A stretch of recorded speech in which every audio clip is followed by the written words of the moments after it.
Okay, should. let's Let's go. do it. We're recording, and this guy's got my cat keeps coming on, but hello, everybody. Hello. We're back in the flowers. Flower We're back power. in the flowers again. No, I'm kidding. So here we are, Sonia and Megan, Megan, back for chat what? time. Chat time. Shoot the Yeah. shoot. Shoot the And shit. shoot the shit, man.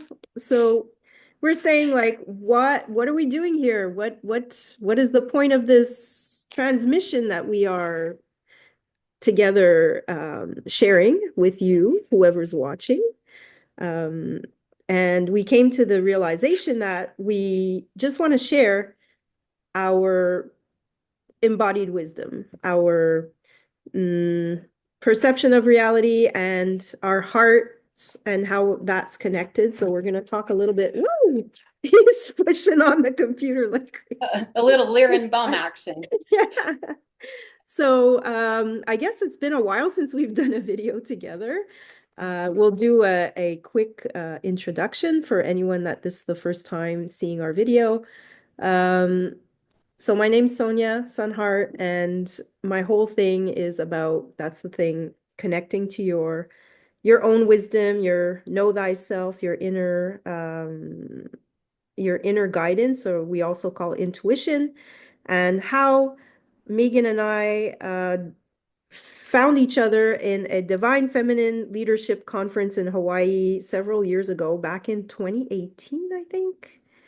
And we connected and we knew we had a beautiful resonance and we were like, okay, let's keep our connection going and share, and we share so much, and we've grown a lot in these last 7 years, and we are also Gen Xers, and we're like built from some other fiber of reality between the two worlds of the old world and the new one.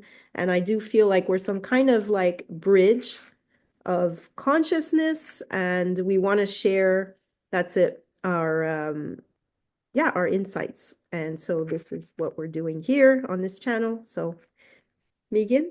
Yeah. So, hey, I'm Megan Covington, friend of Sonia Sunheart, living my best life, growing and evolving every single day. Um, Able to really look at my, being, I think every generation has such beautiful attributes to bring into the collective and into consciousness. And the one thing that I love about my Gen X upbringing is how it really gave me a backbone, a really good backbone. And, some people are like, oh, it's because we were latchkey kids and we weren't paid attention to and blah. I'm like, that's fine. That can be your story. And I do agree that we had a lot more freedoms. Like, I wish my kids would have grown up in that generation, honestly, where there was I don't know, maybe I wasn't aware of like how unstable the world can be because I was young and just living life, you know. But it was a really good it was an amazing generation, and I'm happy to be a part of that, and I'm happy to be a part of every generation and share, my wisdom with whomever I come in contact or receive wisdom from whomever I come in contact with. And Mhm. that being said, it doesn't necessarily mean that somebody is going to make me conform to their beliefs or that I'm here to make them conform to their beliefs. But as I've shared with Sonia, the one thing that I've noticed as I've um, become more peaceful within myself, which is literally detaching from drama and paying attention to how I can be a demonstration in life of goodness and deliciousness and bitchiness too. Like, my dragon rears her head, but I feel like my dragon is I'm a lot more in coherence in my heart with my dragon than the impulsivity and the, what people would say, the egoic nature of myself. So, not saying it's not there. Like, our ego is super important.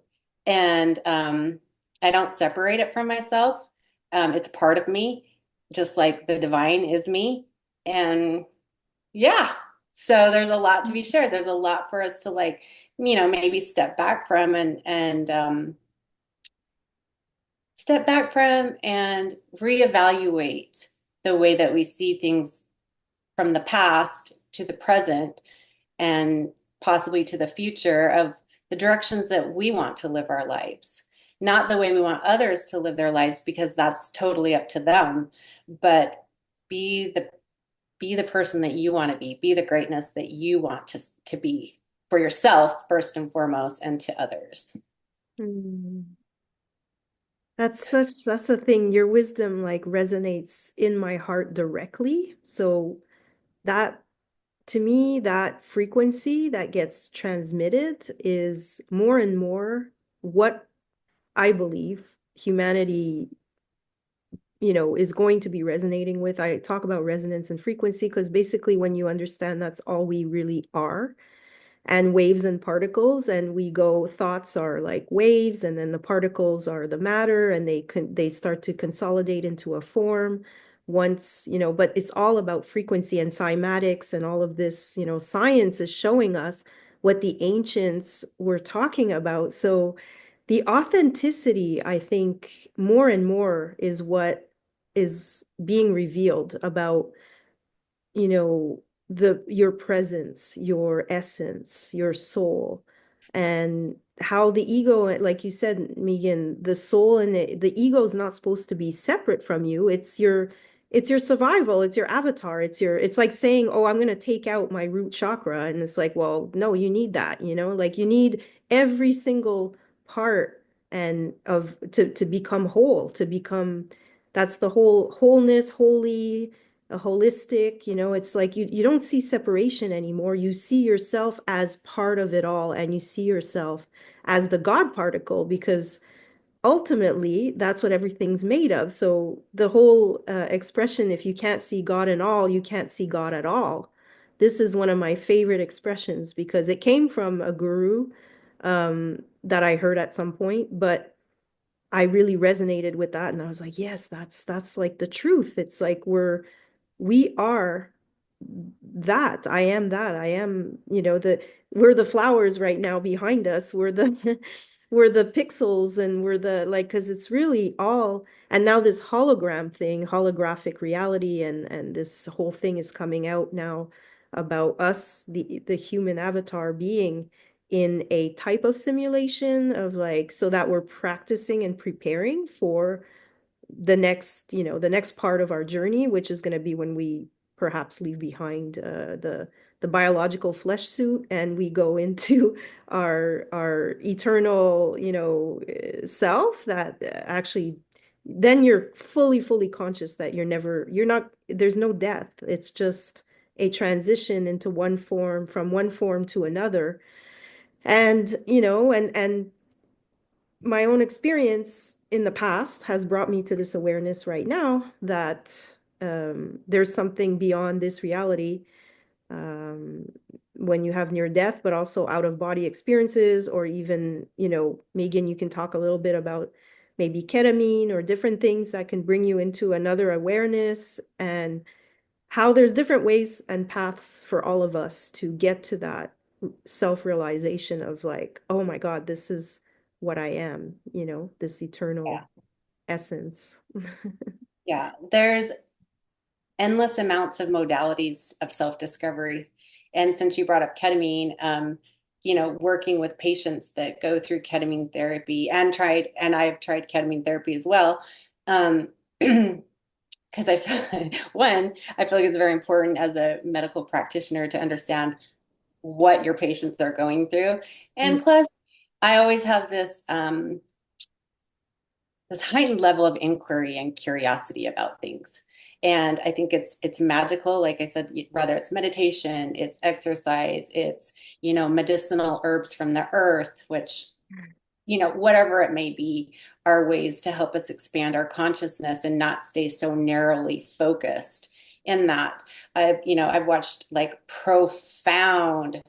like immensely profound leaps for people during ketamine therapy.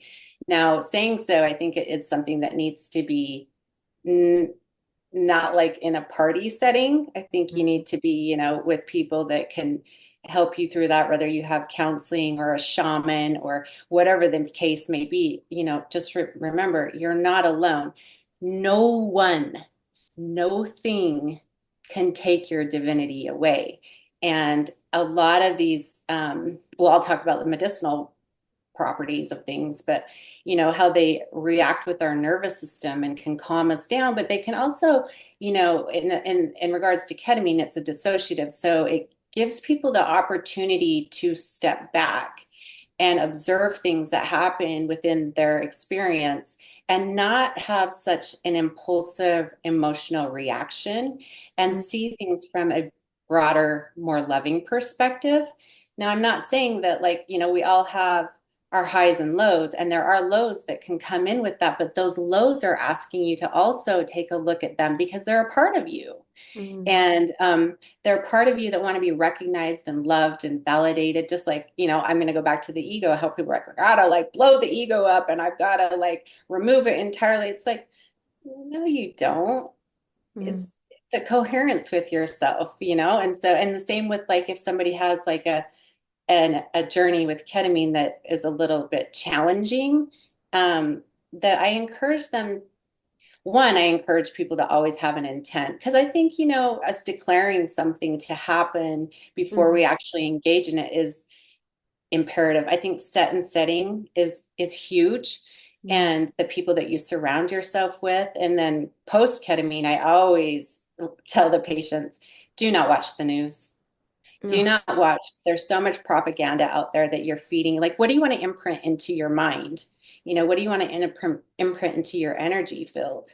And I feel like watching at this current state, how everything is so polar, it's like radically polarized in this world mm. that, and I go down rabbit holes too all the time, but the rabbit holes teach me things and then I'll bounce back out of the rabbit hole. But I really feel like it's, becoming your own center and being able to look at the left or the right, we'll say for politics reasons, the left or the right, and finding the goodness in both of them. Stop feeding the spiritual warfare as this group's bad and this group's good. Like there's good in both of them. Is there stuff that's challenging within both regions of that? Mm. Absolutely. And you Yeah. can experience those kind of things within your own like ketamine journey or your meditation journey. But remember, like you are love. It's all about love. And you can have like breath is imperative. And I've spoke about this many, many times. People talk about breath work, but it really is. It's just the in and the out of like just relaxing your nervous system and being able to navigate through challenging times and not be so reactionary. Mhm. Yeah, just talking about all of it. I love this stuff so much. So Yeah. yeah, so I think, again, if humanity could step back a little bit and start looking at the goodness in everything around them, we stop feeding that energy of spiritual warfare, of hate and Mm, frustration and anger. Because it what happens in the body, there's stuff in the yeah. astral that occurs and vice versa. And Yeah. how accountable and responsible do you want to be for what you're contributing to the world? Like, I don't want to contribute to, have I? Yeah. Do I from time to time? Of course, I'm human. And Mm, that's, we learn and grow. yeah. But I'm not going to whip myself to death, put myself on the cross and like, oh, woe is me. No, I'm going to learn from those great archetypes that are Mm, showing us how connected we are to 1D, to 2D, to 3D, to 4D, 5, 6, 7, 8, 9, 10, 11, 12. I mean, there's a lot of dimensions, like, you know, um, and I think it's important that we ground ourselves and embody our etheric divine energy into, and this is the thing, like I love my flesh body. I love it. And I absolutely love feeling the flow of this of mm, bliss, of love, of euphoria, of curiosity, and of wonder. And I'm not gonna lie, I have come to appreciate the heaviness of the parts of myself, the anger, the frustration, because they're all leading you back to the core of what you are. So, yeah. wow.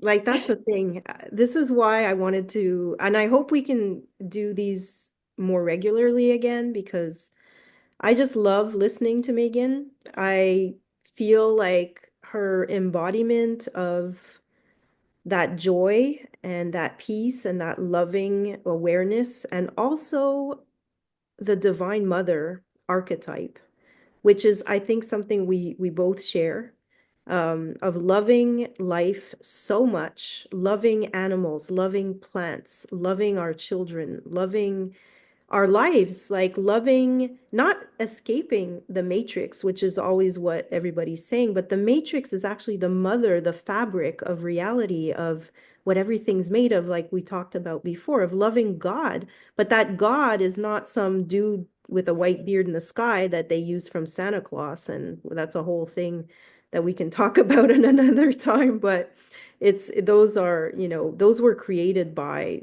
whatever to create a narrative that everybody could follow and obey, and that's an old program. And so as we're leaving behind, I guess even the child, and the father relationship, and the Piscean age of us giving our power away to somebody out there, usually a patriarchal figure, and we're seeing the remnants of that right now, where it's like it's a different game and it's a different vibration, and the mother is taking her rightful place, and this is a cosmic story that's unfolding. And so women are supposed to be, you know and I'm saying women, but what I'm talking about is the feminine energy, of course, because it's masculine, feminine, electromagnetic. These are ancient alchemical, you know, knowledge that is all being brought forward. And like we were saying, the science and the spirituality is merging. And what I think the number one thing is to be grounded enough into the physicality of your experience in the body, in the mother, the matrix, and then to be able to fly really high because you're also connected to Father Sky, as the Native Americans always said. It's Mother Earth and Father Sky, and we are the rainbow bridge between the two worlds. And, the seven chakras and the seven solfeggio frequencies, and you start to see all of the how the matrix is actually created and how you are an integral part of it. You came to play your universe, your one song, your one frequency that is unique and so beautiful when it's in harmony, when all of those colors are flowing from the root chakra to the crown. And you become that light, that white light, and then you're transcending the duality, polarity, reality, that the construct, basically, the lower construct of the third dimension. So when everybody's talking about we're going into higher dimensions and 5D and all of this stuff that we're giving names to be able to mentally understand what is going on here, why am I here? What's my role? What am I contributing to this whole holy experience, of being an embodiment of a human, that is ascending, going into a higher frequency reality or dimensional state. And we can, like Megan says, we can go up and we can go down, and I love when you said I can jump into the rabbit hole and bounce back. I saw you as like this little rabbit. And and the shaman is also the being that can kind of transform itself into whatever it wants, because that's the thing. Once you understand that, you can morph. And the morphogenetic field, which is, Rupert Sheldrake's work and other scientists that are talking about the plasma and what is actually how the form takes shape with our thoughts, with our imagination, with what we want to create. And so when that starts to come online, and thankfully there's a buffer between that, and we're learning about that, because eventually it will be very instant. Like everything Yeah. will manifest so quickly because we're going into those higher reality frequencies and the new earth, and everybody's talking about that. That's what it's about. So we have to practice, because imagine when you're in a shitty mood and you're like, oh my God, and you're projecting, you could actually kill someone if if it was that instant. But thankfully you have a buffer where you can say, okay, yeah, like I'm gonna calm down, and okay, forgive them, for they know not what they do, like I'm okay with it. I forgive this person, whatever, and move on. And so that gets eliminated as a potential reality. But so it's so fascinating, this whole reality creation, and it's all about frequency. That's how your reality gets created. And this is a trial and error, kind of school where Yeah. we're learning. But then there is a time where it's graduation time, and perhaps I don't know how that works or who decides, but there seems to be a graduation about to happen. And so we need to be in the heart, absolutely, is the minimal place that we can rise above the lower, like, survival instinct and sexuality in a very kind of base level. And same with the power, the solar plexus. It's like, if you have that power, you need to be in the heart and above to be able to rule in, I think, the kingdoms that are our divine birthrights to be in. Hmm. But we get to choose. And that's another topic that we often talk about, is that we get to choose. So there's no forcing anything or anyone anymore, or it's like, yeah, you get to choose where you Yeah. want, how you want to live your life. And yeah, so that's Thank something. you. I wholeheartedly agree. And I feel like that, it doesn't, everybody's realities are not the same. Mm, We can have similarities, but they're still different because we perceive things different. We receive things different. We respond differently. But if you can look at like your fellow human or nature, like nature is my greatest teacher, mm. to help you evolve maybe some perspectives that you feel like you're so locked into. It has to be this way, has to be. Well, I don't know. Consciousness is, as far as I am concerned, anything and everything. And so you you don't have to have it. Like I've had beliefs that I wholeheartedly thought were like going to stay with me forever, and they haven't. That's the thing, is you have the right to choose, you have the right to change, and you have the right to grow, and you have the right to stagnate. That's part of like your free will. So, Yeah. Yeah, I love that. That's like, be the change you want to see in the world, instead of, complaining or being a victim or all these things. But that, again, like you said, stagnation is part of the process. There's times where you need to go there, and yeah. until you're so tired of it that you need to move out of it. Or that could be the rabbit hole, which is like the conspiracy stuff going on. And that Megan and I knew when we met, the conference we went to, it was actually mentioned that that this was going on. And so everything being exposed right now, or revealed, in these times of revelation, is like, so I think one of the roles I feel for me right now coming through, after listening also to David Wilcock, who to me is a cosmic brother, who's here as a messenger. And for those that want to hear the message, it is about yeah, revealing those things, because you don't want to hide, you don't want to shove down the darkness, you don't want to shove down the shadow aspects within yourself and in our society, because we have to face them. If you're going to change anything or transform or transmute, or you have to face it. You can't just shove it down, because it will start to rot, it will start to fester. And that's what happens to people who are not willing to go into their own rabbit hole, or into whatever you want to call it. The dark, I don't know if we want to go there. Nobody wants to go there because it smells pretty bad.